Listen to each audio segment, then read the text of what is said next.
Did you know that the book of Revelation first takes us from earth to heaven's throne room? Before God reveals the future of the world, he shows us who is really in control. In a vision given to John the Apostle, heaven opens and the greatest reality of the universe is revealed. God is still on the throne. In chapter 4 of the book of Revelation, John sees a door opened in heaven. Immediately he sees a throne and someone sitting on it. Round the throne are 24 elders dressed in white with crowns of gold. Lightning flashes, thunder rolls. And for living creatures continually proclaim, "Holy, holy, holy is the Lord God Almighty." This scene reveals something powerful. Even when the world looks chaotic, heaven is perfectly ordered and God still reigns. According to Ellen G. White in her book Early Writings, the throne of God represents the center of divine government where justice and mercy guide the universe. In chapter 5, John sees a mysterious scroll in God's hand. It is sealed with 7 seals, representing the unfolding story of human history. But there is a problem. No one in heaven or on earth is worthy to open it. John begins to weep. Then an elder tells him, "Do not weep. The Lion of the tribe of Judah has overcome." But when John looks, he sees a lamb that had been slain.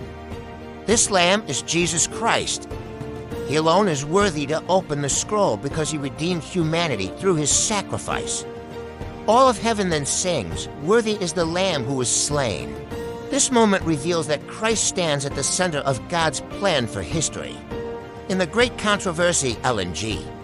White explains that the sacrifice of Christ answered the accusations of Satan and demonstrated God's justice and love to the entire universe. When the Lamb begins opening the seals, prophetic events unfold. The first 4 seals reveal the famous 4 horsemen. The white horse represents the spread of the gospel. The red horse represents war and bloodshed. The black horse symbolizes famine and spiritual corruption. And the pale horse represents death and suffering across the earth. These symbols describe the struggles that humanity experiences throughout history, but Revelation reminds us that even these events unfold under God's ultimate authority. When the 5th seal is open, John sees the souls of martyrs crying out for justice. These are believers who remain faithful even unto death. They are given white robes, symbolizing victory and righteousness. This reminds us that God never forgets those who suffer for their faith. Then the 6th seal reveals dramatic signs in nature. A great earthquake shakes the earth. The sun becomes dark. The moon turns red like blood. Stars fall from the sky. These cosmic signs point toward the approaching return of Christ. In the great controversy, Ellen G. White links these signs to historical events that fulfilled prophecy and signal the nearing climax of Earth's history before the final judgments continue. Revelation pauses to reveal a powerful promise. God seals his faithful people. John sees 140 for 1,000.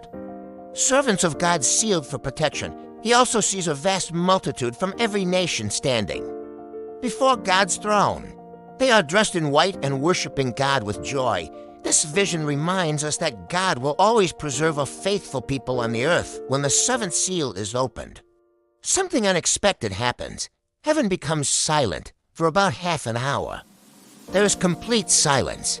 This silence represents the solemn moment before the final judgments begin. 7 angels then receive 7 trumpets, signaling the next stage of prophecy. Revelation chapters 4 through 8 teach us powerful truths. God still rules the universe. Jesus directs the course of history. And despite the struggles of this world, God remembers his people. The message of Revelation is not fear. It is hope, because in the end, the Lamb who was slain will also be the King who returns.